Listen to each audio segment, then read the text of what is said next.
Congruent to segment PQ, याला म्हणू 2. So मी इथे डायरेक्ट लिहू शकतो from 1 and 2 quadrilateral ABQP is parallelogram. ठीक आहे. इथं म्हटलो आता इथून पुढच्या स्टेजला काय येईल माझं. आता ABQP पॅरलेलोग्राम सांगितलं मी, म्हणजे मी segment AP is parallel to BQ तर सांगू शकतो. मी काय करतो इथंच पुढे लिहितो. So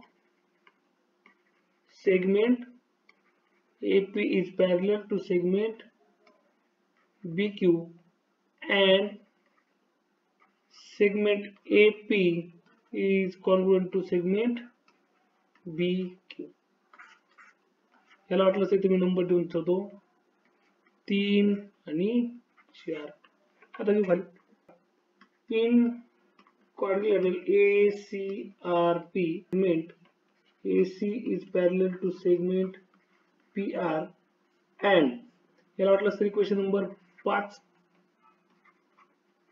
and segment AC is congruent to segment PR, याला म्हणू 6. so quadrilateral ACP किंवा RP is also parallelogram. आता हा ही मला काय मिळेल, पॅरलेलोग्राम मिळेल. आता माझ्याकडे दिलेलं AC आहे, AC आणि PR, मग मी AP आणि CR बद्दल लिहितो याच्यावर.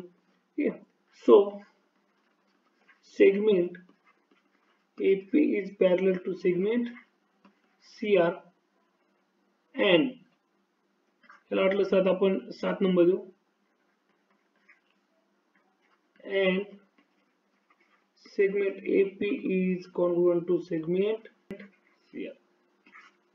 आपल्या प्रूफ मध्ये काय विचारलेलं होतं की segment BC is parallel to segment QR. जर 3 and 7 काय म्हणू शकतो मी, segment AP is parallel to segment CR. हे झालं. and